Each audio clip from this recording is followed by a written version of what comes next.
Hey everyone, if you want to use Vercel preview deployment in 2026, like testing your website before going live, this video is for you.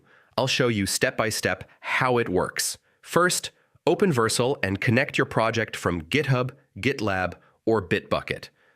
This allows Vercel to track your repository changes automatically. Next, deploy your project for the first time.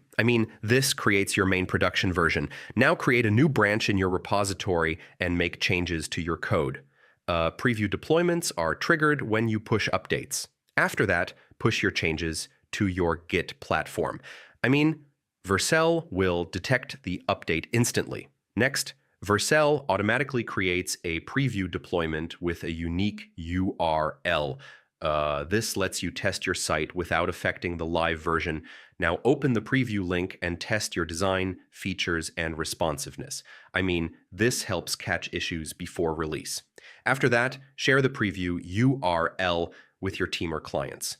They can review changes easily without touching production. Finally, merge your branch into the main branch to deploy to production. This makes your updates live for everyone. So yeah, that's how you use Vercel preview deployment in 2026. Follow each step carefully and you can test and launch updates like a pro. And if this helped, don't forget to check out more development tutorials for fast guides.